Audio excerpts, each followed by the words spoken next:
if your abuse happened in your childhood, what you learned was, wow, I'm invulnerable with these adults, and my vulnerability led me to be exploited by these adults. So then people learn, well, I'm not going to be vulnerable again. So they come up with defenses. Maybe they're angry, maybe they're withdrawal, whatever their defenses are, defense against vulnerability, because that's where they got abused. They get into their adult life and now they're defensive all the time and they're angry all the time. It's not working. You can't keep using the same techniques you used in your childhood in your adult life. It doesn't work. I have a special show for you today. I'm really excited about our next show. Our next guest, Dr. Mark Baker, is a clinical psychologist. He uses the Bible as a reference to help people handle their relationships, deal with life situations, and also how to manage the evil that lies within themselves. Whether you believe in God, the universe, or some higher power, Dr. Baker believes that if you follow the principles that are explained within the Bible, you can apply those principles to your life and have a more fulfilling life. Now, anyways, before we get into that, 90% of you guys are not subscribed to the channel. Hit that subscribe button and turn on your notification bell. Also, if you're listening on any other streaming networks, follow us and give us a 5-star review. Anyways, my name is Deron Brown, and this is the podcast, Philosophy for Life. Hey, Dr. Baker. I checked out your book, the one that was called Jesus, the Greatest Therapist Who Ever Lived. And I also checked out your book, Wisdom for Living a Happier Life. But before I get into that book, I want to know, why did you name your book Jesus, the Greatest Therapist Who Ever Lived? Well, actually, I don't get to pick the titles. When you send the book to the publisher, they have the right to pick the title. The original title was The Greatest Psychologist Who Ever Lived, and Jesus's name wasn't even in the title. But the publisher wanted to make it more direct, more specific, so we put Jesus in the title. And it's really the outgrowth of my years of research. I studied with one of the leading psychoanalysts in the United States today, and kept hearing from him these concepts that were healing. And he was not religious at all. He was actually an atheist. And I studied with him for 10 years to really learn the best psychoanalytic understanding of how to be helpful. And I kept hearing things that were very similar to what I learned when I got my master's degree in theology. There were concepts there that Jesus taught 2,000 years ago that are being applied today. And so I integrated those two, the contemporary psychoanalytic theory of intersubjectivity theory, which we can talk about, and the teachings of Jesus. And that book has sold 2 million copies around the world today. So it just has taken off. People want to put together their spiritual life and their emotional life. They're interested in putting those things together. That's a long answer, but yeah. No, it's a great answer. I noticed the same thing within myself.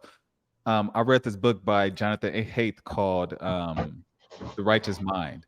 And It's all about psychology and how your emotions and your mind, how they work together, the rider and the elephant concept. And ever since I've gotten into psychology, for whatever reason, I've been pulled more into spirituality books, and they're all kind of tied together.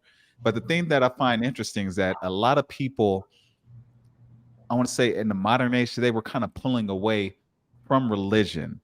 Why do you think that people are still seeking this connection to the universe, but we're also at the same time pulling away from religion, traditional religions? And by the way, Jonathan Haidt is one of my favorite authors. I quote him all the time. I would say that religion, by and large, has really never been helpful. What people miss about Jesus is he did not come to establish a religion. He was not here to set up Christianity. He's not the founder of Christianity.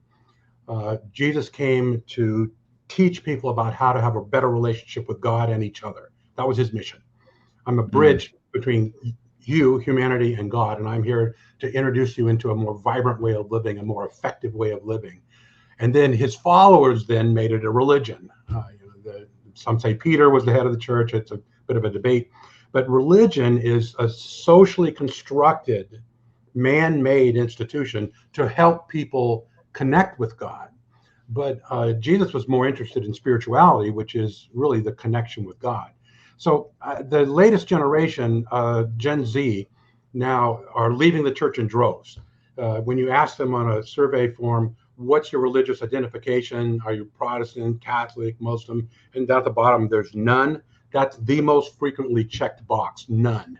So we have a Oh, whole wow. generation of nuns coming up, but Nones, nuns, because they're not interested in their parents' religion, Yeah. and neither was Jesus.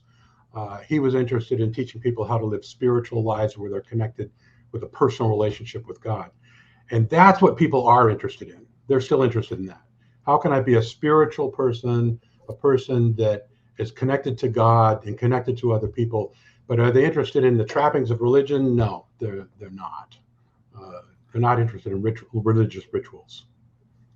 Do you believe the breakdown in religion is also connected to the breakdown in modern day relationships? Because, today we have Yeah. more of a hookup culture, Yep. so Yep. how do you feel about that?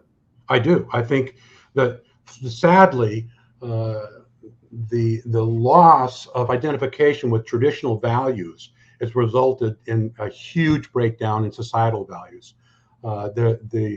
The uh, unwed pregnancy rate is skyrocketed for everyone.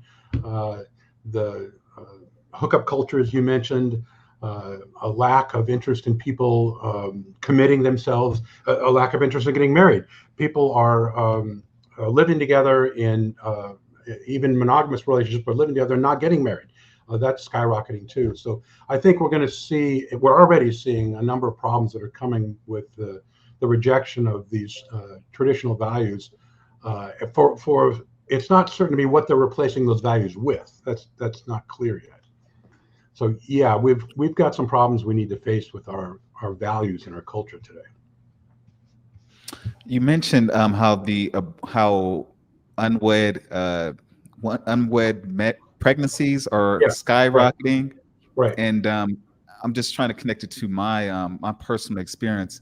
I'm wondering that if people in your book, you mentioned that people, they grow the most, they learn the most through their relationships, whether that has to be with a friendship or that has to be with a partner. But at the same time, because we're so isolated from each other, people don't really have those connections that they once had, and Correct, they tend to suffer at an accelerated rate. What do correct. you How do you feel like when you are working with one of your patients? That's what I got from your book. When you're working with one of your patients, how do you help them deal with the suffering that they encounter within their relationships, romantic relationships, how to get over that and reopen again?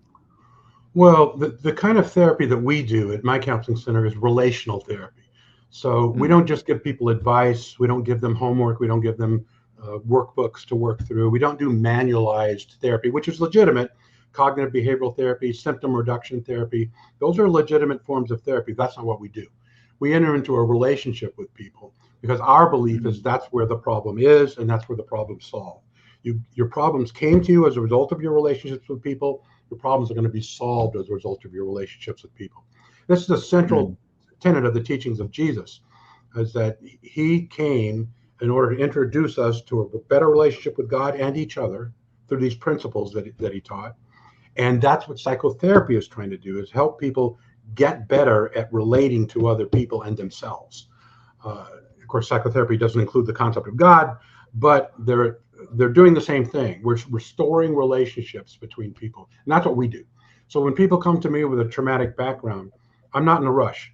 I'm going to take time to understand them, to get to know their story, and over time they'll develop trust in me. They'll be able to be more Mm. vulnerable with me, and in that relationship with me is really where the healing takes place. It's not just my advice that heals people. You saw in my book over and over again. It wasn't my advice, but it was the relationship that we formed that allowed them to be more vulnerable and then to heal uh, the traumas that came from previous relationships that could be healed by a new kind of relationship where vulnerability was a powerful thing. And most people who were abused in the past, being vulnerable is what resulted in their abuse. So they don't want to be vulnerable again. So Yeah. they come to therapy, they don't want to be vulnerable, and we have to work that through where they can say, no way, being vulnerable can make me a stronger person if I learn how to do that. Whereas before I was taken advantage of and made to feel like I was a weaker person for being vulnerable. Hmm. So we will have to reverse that, and that takes time. Okay, so I'm guessing when people are vulnerable, you said that you have to be vulnerable to actually have a healthy, thriving relationship. Yep. What's the line between being vulnerable and being, I want to say, having the ability to set boundaries. How do you teach somebody how the difference between two, when to basically prevent somebody, tell somebody to stop when they're when they're going over the line? Right. Well, that's a skill set that people need to learn. And you also have to learn who it's smart to be vulnerable with and who it is not. There's certain people that it's not wise for you to be vulnerable with them.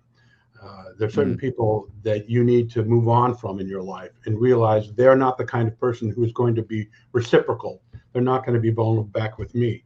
So and that's trial and error. We figure out where it works and where it doesn't. For most people, if your abuse happened in your childhood, what you learned was, wow, I'm invulnerable with these adults, and my vulnerability led me to be exploited by these adults. So then people learn, well, I'm not going to be vulnerable again. So they mm, come up with defenses. Maybe they're angry, maybe they're withdrawal, whatever their defenses are, defense against vulnerability, because that's where they got abused. They get into their adult life and now they're defensive all the time or they're angry all the time. It's not working. You can't keep yeah. using the same techniques you used in your childhood in your adult life. It doesn't work. Maybe it was good for you to never speak up when you were a child because it kept you from being abused. That doesn't work for you as an adult. So in therapy, we help them realize, okay, these strategies you learned in childhood to survive your abuse are not working for you now. So now we have to learn how to appropriately be vulnerable with certain people so you can have intimate relationships with them, and learn who is not safe to be vulnerable with. So some people, yes, some people, no. That's where you learn the boundaries. But if you just keep doing the same thing you did in your childhood, you're never going to grow. You're just going to be stuck being defensive. Agreed. Agreed. What I'm getting at is that I know that at least in my generation, I want to say when I first started, like when I first entered college, for example, social media had just came out. So people understood that if you were going to connect to the opposite sex, or even if you're going to build friendships, you had to communicate. So Right. even if you watch movies from the 80s, you can see like that nerd, he gets the confidence to speak to the girl. Everybody kind of went through that stage of development in college. But now because of social media and because we're so isolated, I see a lot more people, they have more anxiety when it comes to just speaking, having a casual conversation with the average person. How does a person who's coming from a mindset where they're dealing with a lot of fears and anxiety develop a strategy to help them be more confident and to have these thriving type of relationships? Well, it's interesting that you bring that up, because actually Jonathan Haidt, who we were just talking about, has done a lot of research on the advent of social media and smartphones. And when smartphones and social media peaked, like around 2007, 2008, 2009, around in there, Yes. where people were all on their phones, and we had no idea if this is good or bad, but we had the technology, so we were doing it. At Yeah. that time, mental health problems spiked for young adolescent girls. So especially young adolescent boys too, but young adolescent girls. So the last decade, uh, the younger generation has been turning to social media, turning to their devices in the illusion of having relationships with other people, but it's false. They're only presenting what they want other people to see. So they're presenting their best image in social media. And the people today that report the most anxiety, the most depression, the most social isolation are the people who are on social media the most. So they're substituting a real relationship for a fake one, and it's causing tremendous psychological problems. Haidt is writing a book right now on that subject, where he believes that social media, particularly for adolescent girls, is toxic, because they are thinking they're having friendships. They think they've got 500 or 5,000 friends. There was one instance where this guy who had something like, I don't know, several thousand friends on one of the social media platforms. So then he threw a party at his house. Nobody came. So nobody is a real friend. They're Yeah. only social media friends. And our younger people today are paying a huge psychological price for that, because it's not a real relationship. It's people pretending to be bigger and better than they are. So we've got a big problem on our hands. Why do you believe that social media is impacting women far more greater than it's impacting men? Because the reason I Because, ask that is because I've had men who were jealous of me because of what I'm doing now, or I had something on TikTok that went viral and it got a few million views. I don't even check that app, but yeah, I did notice that some people were envious of that. So why do you think it impacts men, I mean women, more than impacts men? Well, we're talking about mental health problems as a result of social media on the phone. Women are making use of certain apps more than men, and men other apps. Like men are on YouTube more Yeah, than that's right. women. But women are more on Snapchat or TikTok or these other apps more, which are getting even more uh, likes and more traffic. Yeah, More traffic. yeah, So, and it's always been true that adolescent women are just more emotional than adolescent boys. That's always been true. That's yeah. not new. Um, you know, women, adolescent girls dress for other adolescent girls. They're not dressing for boys. They're looking around at what the other girls are wearing, and then they go, "Well, I got to have that, or I got to look better than that." They're very, very aware of who's connected to who's in, who's out. Uh, Oh wow. Boys are a little more dumb. We want to know who's in control. Women want to know who's connected to whom. Oh wow. You know, that's crazy because I was telling a friend of mine, I was like, no, I was telling my friend of mine something my mother had told me when I was like 14. And I asked her, how do you get a girlfriend? And she looked at me and she said, if you want her to like you, her friends have to like you too. And that's Right. completely true. Yeah. Women are they're governed by their social group. Yeah. Even without social media. Right. They care a lot about who they're dating, who are if their friends think he's cool or not, and where does he stand within the group. Same thing. That's why celebrity men and athletes, they get so much attention, is because of, I guess, this exactly what we're talking about, how women are, I guess, they're attracted to the popularity. Yeah. Women are very aware of who's connected to whom. Men are more willing to be loners. Women are not as easily willing to be loners. Okay. All right. So one of the things that I want to know about is that in your book you mentioned like people going through pressure and the importance of going through pressure because it makes you strong. But from my personal experience, I've seen so many people who have had hard times in life, or Mhm. they reach any kind of friction in life, and it just tears them apart. I see that Yep. more times Yep. than I see the opposite side, where somebody becomes strong and Yep. they become a better person. What is a good balance between knowing when do you know it's too much pressure, and how does a person actually? What is the mindset of a person that's actually growing from these difficult life experiences? Well, I write about that in a couple of my books. Uh, Pressure itself doesn't necessarily make you a better person or a worse person. It's how you face it. The way I put it is, if you're having to deal with difficult circumstances in life, you're going to come out of one of two ways. You're going to come out of it bitter or better. And it's up to you Mhm. to decide which. Because the people I know who are the most bitter, angry people in life are people who've suffered a lot, and they're angry and bitter about it. And the people I know who are the wisest people, the people I go to for advice, are the people who've suffered a lot. So what's the difference? The difference is how they face their suffering. Suffering is just a vector, it's just a force. It doesn't make you bitter or better. You make yourself bitter or better based on how you face your suffering. And the key thing, and this is right out of the teachings of Jesus, the key thing that's going to make you a better person, not a bitter person, when you suffer in life, is you don't try to go through it alone. There's a big mistake men make. We try to white knuckle it and go through hard times alone, and we end up angry and bitter a lot. And we die younger than women, and we, have, you know, more physical problems than women because we try to suck it up and go inward with the struggles in life and don't ask for help. We are not Mm. hardwired to go through problems alone, and most men think they are, think they're supposed to. The problem for men. That's interesting. I had somebody else on my show, and one thing that he mentioned is that when people disappear, you don't hear from people. It's because they're having a hard time. And for example, he went to Wharton Business School, one of the best business schools in the world, and he ended up being a taxi driver for about 15 years. And he was discussing with me about how he was invited to all these fancy parties, all these events, and he would never show up. He would never show up because he was afraid of showing his face.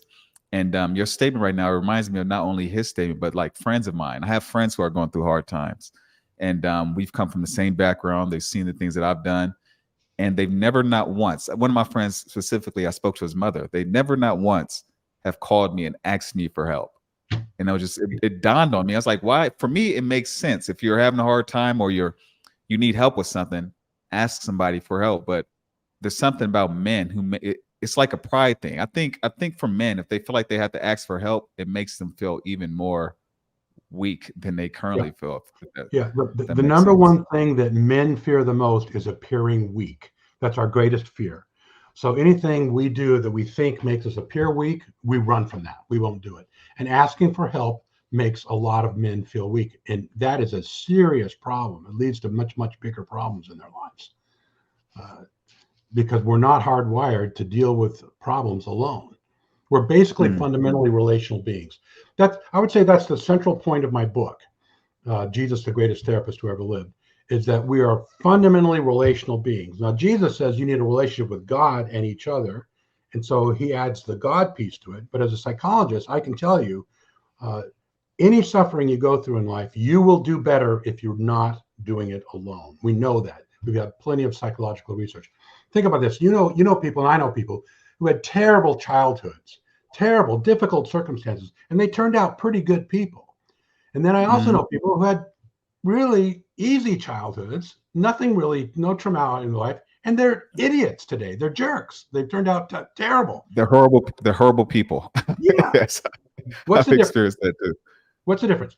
Every one of those people who had terrible childhoods, you'll find there was someone else. There was an aunt, an uncle, a preacher, a youth minister, a teacher. There's someone there in that kid's Cool. life that made the difference. They weren't alone. They weren't alone.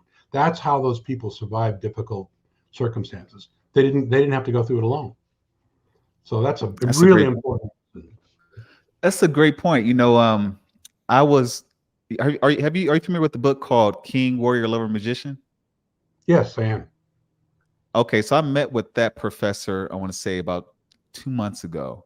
And I mentioned to him is that what I noticed growing up is that I grew up in a neighborhood that was murder capital in the early 90s. And coming to Utah for college, I met other people who have come from dark backgrounds as well. But since we've been in Utah, we've all improved in multiple areas of our life. We've become a lot more positive. And I noticed other kids who grew up more with the silver spoon, who they went the opposite direction. And I never saw it as lesser than or greater than. I kind of see it as expanding. Like people, there's something in us that makes us want to expand and to experience more. But basically, from what you're saying, though, the kids who grew up from that, potentially the kids that grew up with a silver spoon, they may have not had the social connections that people from other environments may have had to help them Correct. get to their stage in life. Is that accurate? Correct. Yeah, a guy by the name of Byron Johnson is a criminologist. He studied for 30 years. He's been studying crime in the inner city. And why is that? Why is that there's certain kids who grow up and get into crime and certain kids who grow up and don't get into crime? And he has found that the number one agent to prevent crime in our society today in the inner city is the church. If there is a Christian church there with an active youth program and kids are going to that youth program, they don't get involved in crime because they got relationships. There's a preacher there that cares for them. There's other kids that care for them. They got social connections, makes them want to do something with their life. They want to grow up and graduate from high school and get married before they get pregnant and get a job. And it's something about those social connections that keeps kids out of crime more than any other factor. Government programs don't do it. Police don't do it.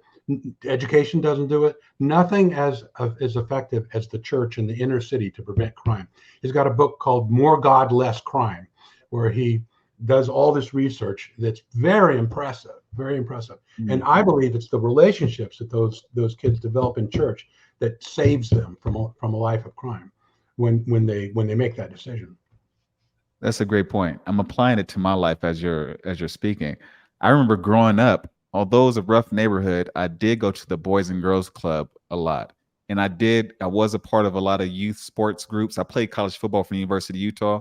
And yeah, I was always after school programs. I was always around people, even though I Yeah, probably wasn't the nicest kid when I was a kid, but those relationships, they changed me in ways I'm probably not even conscious of that that's other right. kids didn't have. That's It's right. it's weird because I'm thinking. I remember I said this as well in one of my shows. There were kids that were way more intelligent than me, and well, they got better grades than me in grade school. And a lot of those kids ended up joining gangs. And I always saw it as, oh, those kids were invisible. So the kids who were invisible, they felt like they weren't acknowledged. Those are the ones that were joining groups. They were basically joining these gangs because they didn't have that kind of connection, social group that they weren't known or seen as much. So they Exactly. wanted to stand out. Exactly. Oh, We okay. know that to be true. Kids will join I want, gangs because they don't want to be alone. hmm. I want to talk about vulnerability a little bit more. How does Yeah. vulnerability lead to living a more powerful life? Right. We don't think about that in Western culture. Uh, we think about being individuals and being individualistic, and we don't think about being vulnerable to other people as being a strength. But Yeah. what we found now is that really trying to control other people or be more powerful than other people and make them do what we want is a short-lived form of power. It is a form of power. Like if you lived in Russia today under a controlling regime, that is a form of power. But it's only as powerful as long as there's a physical threat. But in a society like ours, a free society like ours, trying to control people doesn't work very well in your relationships. What does work Hmm. well is inspiring people to want what you want. Making people do what you want is not as powerful as making them want what you want. And that means you have to inspire them from within. And the way you do that is by being vulnerable. I'm not trying to control you. I'm trying to be open with you. And in that openness, that inspires you to want to listen to me. So it's a skill set that you need to learn, and it requires great courage. That to live really in our society the most powerful life, I have to be willing to be a vulnerable person, the person who's willing to talk about my deeper feelings. See, anger is a superficial feeling. I can control people with my anger, but we call that a secondary emotion because there's always something underneath it. The main three things are hurt, fear, and frustration. So someone who's angry, they're hurt, they're scared, or they're frustrated. And if you're vulnerable enough to be willing to talk about the deeper feelings, the vulnerable feelings, you can resolve conflicts much, much faster than trying to angrily control people and make them do what you want. It's not as effective. It works in a military state, but only as long as there's a military power. It doesn't work in a free society like ours. You have to be much Mm. more psychologically sophisticated to be a powerful person with other people in our society right now. I have a video that's trending right now on marital conflict, and it's making that point is that in marital conflict, when you're fighting with someone, there's two ways to have power with them: to try to control them, to make them agree with you, which just makes the fight go on and on and on, or to try to validate them, to say, you know what, I see why you believe what you believe. It makes perfect sense why you believe what you believe. I don't happen to agree with it, but it's I get why you feel that way. That validation of the other person makes them want to listen to you. My willingness to be vulnerable and say, you know what, you have a good point. I don't happen to share that point, but it's a good point, which is different than, well, that's stupid. Why would anybody believe that? Right? That makes the conflict worse. So Mm. vulnerability is the key to a more powerful uh, uh, relational kind of power in our society today. Not trying to control people. I think that people just need to be better educated because on the internet, there's a lot of people are talking about alpha males and traditional relationships, Yep. and it's not like we're not trying to create a relationship based off of modern day dynamics and try to apply the modern day mindset to to marriage. We're not trying to evolve and create a new system around marriage. We're trying to keep men at the head of the household, keep women beneath us, and basically a submissive feminine woman is somebody who listens to her husband. But what I want to say, what do you think needs to happen to actually allow people to teach people that, hey, the time is different now. Women really don't need men the way they used to need men. Like, what do you need within a relationship to make sure that it's stable for the long haul, I guess, a I, long those, term? those are great questions because our world is different. I've got Hmm. two kids in college, and both their colleges, they're 70% women, 30% men. So the world is flipped. Women are going into the marketplace, they're getting educated at much greater rates than men are right now. So the old Hmm. ways of thinking are not going to work anymore. You got to get with it. You can't uh, do that traditional alpha male stuff anymore and get away with it. Yeah. She's going to make more money than you. She's going to be more educated than Yeah. you. So we gotta wake up. And now let me say this: I don't think there's anything wrong with traditional roles. Uh, that's not the problem. The problem is trying to control your spouse. That's the problem. Yeah. Not if you decide that he wants to make the money and she wants to stay home and raise the kids. That's fine. There's nothing wrong with that if you guys decide that. But you can't keep coming across with, well, because I said so, or because I'm the man, or you have to do it my way because I said so. That's just not going to fly. Yeah. Not in our world anymore. You have to be more sophisticated. You know, yes, the dynamics have changed. Women are being educated at a way higher rate than men are being educated. But from what I can see is that women are taking on the mindset that men once took on. Like they were the ones who were educated, they had more money, you had to listen to me. And now I feel like women are competing against men. Like, how do you get people to eliminate the competition from relationships? Like, I'll give myself for an example. I have a master's in IT, it's information systems. I have a master's in IT, and I'm doing pretty well. And I've met some women who felt threatened by me, although they were educated, because of my education. Like they wanted to be the leader, I guess. But I'm wondering, like, how do you eliminate the whether a man or a woman? How do you eliminate competition from the relationship? Well, I don't. In certain relationships, I don't know that you can. If you're both working, there may be a certain degree of competition, but what you've got to establish is a skill set to be able to stay connected. You can be different. You can have different strengths. She can be better in some areas than me. I'm better than in certain areas than her. That's built into a relationship. No relationship is equal. People are not equal. There are inequities in every relationship. But what you need is mutual influence. So how you eliminate the conflict or mitigate the conflict is to realize that we have mutual influence on each other. That if I hurt your feelings, that's just as important as you hurting my feelings. There's nobody who's more important with their feelings. Now, someone's better than the other person in certain areas, but we mutually influence each other. And that gets me back to what I was saying earlier about validation. What's important in a relationship is that we recognize that we each bring a valid contribution to the relationship. And neither one is more important than the other. They're different, but they're both valid. And that requires a skill set, because if a woman makes a lot more money than a man, he's immediately threatened, and that's a problem you guys have got to work out. Yeah.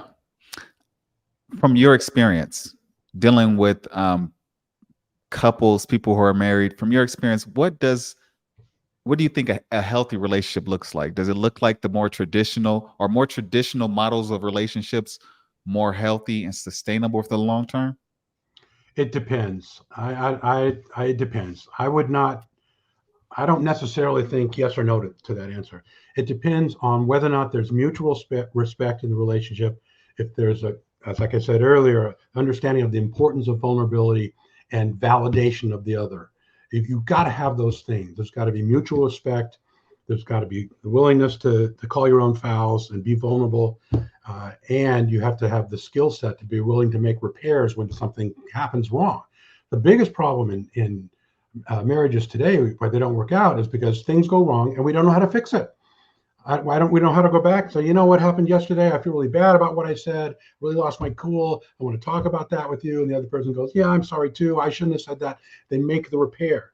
And what too often happens is one of the two of them will bring it up and say, I want to talk about what happened yesterday. And the other one will say, well, I don't want to talk about it. And they shut down and there's no repair. Failed repair attempts is a serious problem. And that's a skill you can learn. We have to be more sophisticated because society doesn't support marriage the way it did before. If someone wants out, they're out. If you want a long-term relationship, you have to be psychologically skillful to make that work. Because the divorce rate, you know what the divorce rate is? It's terrible. So we've got to be more skillful in the way we negotiate conflict. That's a great point. I remember telling a woman I was seeing before that we should create a plan to handle conflict. This is like at the beginning of a relationship, and she kind of brushed it off. But just listening to you, I see how important that really is. I didn't know how important it was when it came to long-term a marriage or something like that. But I guess I didn't realize so many people were dealing with conflict resolution issues. When it comes in one of your videos, you mentioned power struggles in relationships. Right. And you mentioned a variety of different types of power struggles. Could you name those off if you remember them? Well, there are different kinds of power. There's political power, military power, physical power, intellectual power. There's lots of ways to talk about being a powerful person. But in marriage, the two kinds of power that are important are the ones I just mentioned: control and authority. Those are the two kinds of power. Control is trying to make someone do what I want, make you agree with me. Authority is trying to inspire you to want what I want. And as I said earlier, you validate the other's perspective so that then they are wanting to listen to you. So authority, inspiring people to want what you want, is always more powerful than control, which is trying to make people do what you want. In marriage, that doesn't fly. And most of us think when we're fighting in marriage that our problem is we don't agree. So you just keep fighting, trying to get them to agree with you. No, it's this way, or no, it's that way. And you just get louder and louder because they're not agreeing with you. Agreement is not what you want in marriage. What you want is connection. I want to be with someone who sees it differently than me. They've got a different degree, different area of expertise, different area of education. I'm not threatened by that. I'm fine with us being different, but I need to feel connected to you. So the goal in a strong marriage is not agreement, it's connection. It's feeling like you've got my back, I've got your back, I feel connected to you. And after you have a conflict, you want to be able to say, you know what, I'm glad we talked about that. Not, boy, I wish we never brought that up. That tells me that you've got a problem. So you have to have the self-esteem really to be with someone who sees things differently than you, but respects the way you see it. They value your perspective. That's what we really want. I want to be with a woman who's very smart, who values my perspective, even when she disagrees with it. That's the strongest union. So you don't really want someone who agrees with you all the time. You just think you do. I've heard you mentioned inspiring a few different times, and I've heard this when it comes to, I've never heard it apply to relationships, but I heard it apply to like trying to influence people. If you want to influence people, it's better to be the example. You'll be the example, and they're likely to, then the people who will follow you will follow you. But in a relationship, how do you inspire your partner? Do you have to look for a partner who's already inspired to you from day one? Or, like, how do you get that? If you don't have that at the beginning of the relationship, is there anything you can do to have to help your partner look up to you? Absolutely. It's what Daniel Goleman calls EQ, emotional intelligence. You inspire people by being emotionally intelligent. Yes, you can develop that in a relationship. It starts off where you don't have that sense of authority, where you're inspiring people from within, and you have these power struggles. You can be the kind of person who's empathic. It means I'm listening. When she's talking, I'm not just listening to what she's saying, I'm also listening to how she's feeling. That's empathy. And if at the end of the conversation, if she feels not just that I understood her words with my head, but I understood how she felt in my heart, that inspires people. She's going to want to keep talking to me. She's going to want to open up to me because I not only intellectually understand her, I emotionally get her. And that's what inspires people. When they go away from the conversation, say, he gets me. This guy, he really gets me. Doesn't just understand me, he gets me. That is emotional intelligence. So you're listening for emotional words, you're responding to emotions, and you're empathically letting her know that you're attuned to how she feels. And that has nothing to do with agreement. I might not agree with anything that she's saying, but I understand how she feels about it. And if she's really passionate about that, and this is really important to her, and I see how passionate you are about this, how really important, it's impressive to me to see how passionate you are about this. Now she feels like I get her.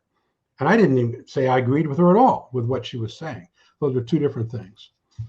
It requires much more psychological sophistication to make marriage work now than it ever did before. People are go ahead. Finish people are getting divorced by ridiculous numbers, People don't. I don't think that the narrative about companionship is very negative for the younger crowd. And the most people who are on YouTube, I would say that they aren't really talking about relationships in a positive way. They're talking about an entertainment way to get the views. But I think that the biggest issue really, it comes down to maturity.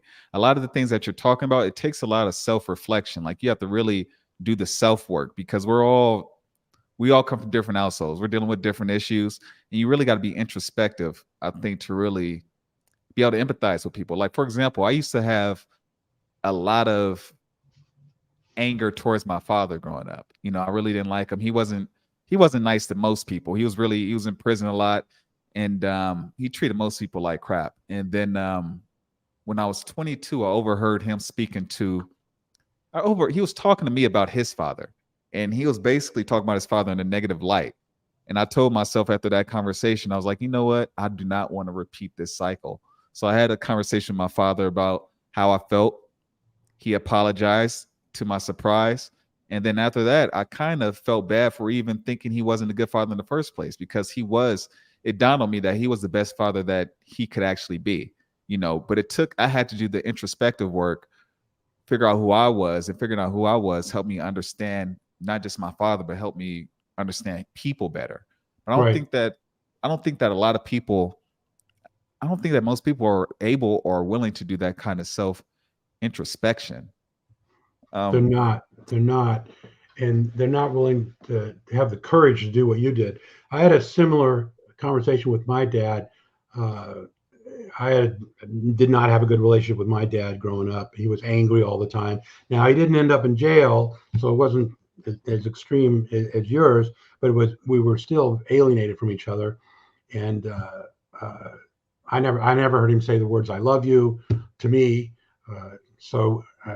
And when I got into my 30s, I realized that I needed to repair that relationship because it was hurting me. I was dragging this mhm. anger around with me, and it was causing me to have a chip on my shoulder, and I was having difficulty relating to women, and it Yeah. was a lot because of my broken relationship with my dad. And so when he got cancer, and I knew his days were limited, my time was limited. So I flew back. He was in Tulsa at the time to try to make this repair with him and try to have this conversation. And it was a miracle. I believe it was, to this day, it was a miracle by God that he actually was vulnerable with me. We opened up. We had a 3-hour conversation. I asked for his forgiveness, and he asked for my forgiveness. And the last words he ever said to me were, "I love you." So I get to carry that with me the rest of my life. I was willing to be vulnerable enough to admit my Mm. mistakes and say I was wrong the way I left, and the way I left home was wrong. And I just wanted to confess that to you and have a conversation. And he was ready then, because he knew he was facing death. He was ready to make his peace with me. He went into coma the next day and died 2 weeks later. Wow. So it was my last chance at also making that same repair for me. Because I'm telling you, there are a lot of men walking around with a bad or no relationship with their fathers, a lot.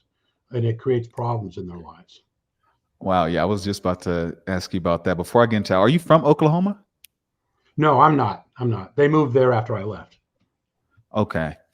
My grandfather, my father's father, I only met him twice in my life. The second time I met him was about 2, 3 months ago. I flew out to Kansas, Wichita, Kansas. Yeah. Nothing out there, but I flew out there because my dad told me his father was dying, and if I want to see him, I better go out there now and get to know him. And I couldn't talk to him much because he's on his dying bed and he doesn't have as much energy, and he's trying to keep his energy up, but I can tell he was in pain. And from there, even though we didn't have the deep conversation, I couldn't ask him the questions I wanted to ask him. It really helped me. It helped me see myself and see life better. 'Cause I look like my grandfather, and he's had a hard life. He's been through some things, and just understanding myself, understanding my father better, and then having that kind of relationship, building that kind of relationship with my grandfather. It really it did something for me internally that made me just more aware of like Yeah. life, what matters. You know, gave me a stronger sense of self. I wanted Yeah. to ask you to follow up with my last question. How many men do you think is it important for a man to break away from the anger or the control that they have with their father in order to elevate to the next level of maturity, or to have healthy relationships? Yes, I think it's important for men to resolve their issues with their dads. That's right. Mm, It's holding you back. It's hurting you. If you're holding on to resentment towards your father, the only person that's hurting is you. And mm, for you to resolve that resentment, you got some work to do, because a lot of men have been mistreated by their dads. And so you resolve that, which basically means you forgive them, and you forgive your dad, not for him, because he doesn't deserve it. You forgive your Mhm. dad to release you from the resentment, because resentment only hurts you. And here's Yeah. the key. Resentment, we only resent people. You don't resent tornadoes, you don't resent earthquakes, you resent people, right? Why do we resent people? We resent people who demean us, people who put us down, people who humiliate us, people who make us feel bad about ourselves. When if someone demeans me, then I'm very likely to resent them because they put me down. And the reason I end up hating someone who's demeaned me because it makes me doubt myself. And if you doubt yourself, then you got to protest that and say, no, no, it's your fault. And you were a terrible dad. And you were awful to my mother. And you're the problem. And I'm protesting. Why? Because they've made me doubt myself. And if I have some insecurity in there that makes me doubt myself, that makes me resent someone who demeans me. Otherwise, if someone were to treat me poorly or demean me, I'd say, well, that guy's an idiot. Yeah, Yeah. I don't believe it. Doesn't bother me. I mean, he was an idiot. He did the best he could. His father was a jerk. No, if you're still angry at your dad, that means you believe it somewhere in your heart that somehow you deserve that, or somehow you have some insecurity that makes you want to protest back. And you got to resolve that, because you're going to drag that around the rest of your life, hating that old man. He's probably even for some of them, he's dead already, right? So you got to resolve it with a guy who's gone. You can do it, but that means you got to do the work to figure out that really the problem is with you. You've got a problem with how you feel about yourself, not with that old guy out there or a guy that's even gone. Resentment is a problem you have with yourself, not with somebody else. Something you mentioned in your book, your statement just reminded me of something in the book. I think it was the people who, why do we hurt the people who love us the most? I think it was Right. something like that. Right. Why do you think, I didn't read the whole chapter, why do people, like even friends, you see this with friends, you see this with family members, why do people attack the people who love them, who respect them, who have their back? Why do they attack those people more and put on a face for other people? We hurt the people we love the most. And the reason that is because the people you love the most are the people you're the most vulnerable with. And when you're vulnerable with someone, they have the ability to hurt you more than anybody else. That's why. So, like my wife can hurt me more than anybody else. I get more mad at her than anybody else on the planet. Other people can be as idiotic as they want, but if my wife hurts me, man, that makes me mad because I'm vulnerable to her. She's the one who knows all my secrets. She's the one who knows everything about me. So when she hurts me, that hurts deep. It cuts deep. And it's true in Mhm. friendships too. When someone knows you really well, even if they make a joke at your expense, that cuts. It cuts like a knife. So then Mhm. we retaliate. That's why we get so angry at them and we say hurtful things back at them because they can hurt us the most.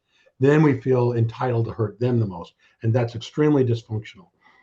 In marriage, almost every marriage, people say things in marriage that they would never say to a friend because the friend would disown them. And so we take license with the people we love and say hurtful things because we're just banking on the fact that they won't leave us. It's really bad. We need to work on being friends with our spouses and treat them like friends. Yeah, great point. I want to know, you also mentioned you're the second person that I've actually heard this from this week. And in your book, you mentioned that most of us believe we're not good enough or not lovable. Why is that? Well, I wrote a whole book on that called Overcoming Shame. Oh, Uh, wow. Okay. and I think that's probably the most clinically helpful book, Overcoming Shame. Uh, Mm. the short story is this: none of us had perfect childhoods. All of us had parents who were flawed in some way, and none of us were perfect children, by the way. So it's a two-way street. So there were times when I didn't get what I needed, or times when my parents were too harsh, or times when they were too neglectful, or times when they weren't there for me in the way that I needed them to be there. And so as I was growing up and I was really small, if my parents fail me, I end up feeling that somehow it's my fault. That's what children do. My parents are like gods to us when we're growing up. And if my mom wasn't there for me, then I feel bad, but I can't feel bad about her because I need her, right? So I feel bad about me. So that's the beginning of shame, the feeling of inadequacy. Uh, and we have videotapes of children that are less than 1 year old, uh, who if their mother, and we have bring them baby in, bring the mother in, and we tell the mom, okay, we're going to do experiment. At a certain point, just do a still face. Just don't smile, don't frown, nothing, just a still face. Have the mom just still face. Within seconds, the baby is screaming because the baby needs something from the mom that they're not getting, and they're writhing and screaming, and the baby can't feel they've done something wrong because they're too young, but they feel something is very wrong, so I think it's them. What's wrong here must be me. So we develop the feeling of shame, which is the feeling of inadequacy, which starts very, very young before we even have a language. If there's something wrong in our relationship with our parents, we think it's our fault. That's what children do. And then as you grow up, you internalize that. And so everybody has this, to some degree, a feeling of inadequacy or insecurity, we call it. The technical term is shame. Guilt is about what you do. Shame is about who you are. So if you're a child and you can't really be old enough to have done something wrong, and there is something wrong, then you must be something wrong. So that's where that feeling of shame starts. And then in our adult life, we cover it over, and we, make a lot of money, or we, become famous, or we have ways of covering over our feelings of insecurity. But we all have them. Some people more than others. And I read a whole book on that. So that's a very long conversation. But yeah, we all, to some degree, have some feelings of insecurity that we've all got to deal with. I'm thinking about myself. I do know that, well, I'm trying to think. I do know that one painful revelation that I had was, I told you earlier that my dad, he treated people like crap, his family and other people, and because I saw how the way he treated his family, I was like, okay, I'm going to be kinder to my family and my friends. And then like I told you, the neighborhood I came from, most people aren't dressing the way that I dress, and not doing the type of things that I'm doing. And I didn't get a lot of support. I didn't get support from my academics. I got support for athletics, but none of my academic achievements. And it really was painful experience for me, because in the back of my mind, I was accomplishing these things to make my family happy. And it wasn't until I kind of, after going through that, having that experience, that I realized that, a lot of the things that I was doing was for like approval or for like a golden star. And I started just, rather than focusing on family members and people who hurt me, I just kind of started living life for me, not worrying about what other people were thinking and trying to figure out what worked best for me. How does a person who has that kind of pain, they have this kind of trauma from their childhood, and they're bringing it into their relationships, how do they actually heal from those old wounds? Well, there's not one answer because it's different for everybody. Everybody's story is a little bit different. And that's what therapy is for, where people go back and they tell their whole life story, how I got to be who I am, what were the disappointments, who failed me, who did I fail, what decisions did I make, where we put together that whole narrative of your life so we can figure out where are the scars for you. We've all got trauma, we've all got scars. Some of it's big, some of it's not so big, and we've got to take responsibility for that. People think if they come to me that they come to therapy, we're going to blame everything on your mother. No, we don't. Now, we talk about your mother, but not so we can blame her, but so you can take responsibility for the hurts in your life and do what you need to do to heal those. We all need to understand where we got hurt, where our traumas were, what it did to us, what our insecurities are, what shame am I dragging around, what doubts about my own worth am I dragging around that I'm hiding under money or popularity. And that's an individual narrative that everybody needs to figure out. And that is the purpose of therapy. Purpose of therapy is not where you come to be relieved of your guilt or the things you did wrong. Purpose of therapy is to understand, where did you get the feeling of shame and inadequacy in your life that you don't even maybe know you even have, that's affecting you and causing you to be reactive or have an anger problem. And that's a very long conversation in a relational kind of therapy, the kind of therapy that we do, that takes a while to get to the bottom of that. But we've all got that story. It's just everybody has to own their story. And there was a chapter in your book that stood out to me. It was the wisdom for a happier life, and I didn't have time to really dig into it, but the title was, I guess, disguise anger. Yeah, disguise anger with flattery. Could you explain what exactly, what does that actually look like? What is it? Well, we all know people who come across as disingenuous, like, oh, I love you, man. I really love you. You're so great. You're the best. And okay, so that flatters me. So that's better than, saying bad things to me. But we all know that there's something fake there, right? So Hmm. yes, sometimes flattery is a disguise for people who actually maybe resent us for being the way we are. So they might say to you, "Wow, your podcast is the best. I really love your podcast," but really secretly they resent you because you're so successful, and they're not. And the root of that is envy. So envy is every time I look at you, you remind me of how I'm not successful, and that makes me hate you. So envy is Oh, is a is a cutting kind of thing because you're reminding me that I'm not as successful as you are, and that makes me angry with you. And that's where flattery comes in. It's a disguise against envy. But really, I don't think you're that great. I'm just saying that because you make me feel insecure. Is basically what I'm saying. is have you ever dealt with envy? Have you had feelings of envy? Sure, sure, sure. I've You, I haven't had growing up. I've had moments where I wanted things people wanted, like, oh man, I can't wait to get married and have kids. I've had that feeling. I know for a fact because I felt it before for a period Yeah. of time. But I wouldn't say that I really despised or hated somebody because the main reason I'm even who I am is because I've learned from people that I admired for the most part. I had friends that were better than me at multiple things. I took on their traits. I had friends who were when I was drinking in grade school. I had friends who weren't drinking, and I was like, you know what? I can learn something from him. He's more disciplined than me. I had friends that were way more well spoken than me that motivated me to speak better. And it wasn't until I was watching a video I want to say about a few weeks ago, and what it communicated was is that people want to feel significant.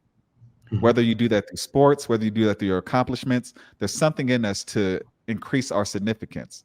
mhm. And there's some people who base their significance on another person, their position. I've never done that before. I don't feel like I've ever based my self-value over another person's position in life. But what I'm wondering is that do you know is that something you're born with? Are you born with more envious traits, or is it just something that happens? Is it like a life experience that makes you feel that? Like, why do people? What makes a person become envious? What makes them feel that way? I don't think you're born that way. I think it's through life circumstances. And your story is unusual. Most people do resent people who are wealthier, better looking, more successful, more popular, get girls more. Most people resent that because it makes them feel smaller. That's most people have that feeling of envy. It's the oldest emotion on record. That's why Cain It's killed Abel because he envied him.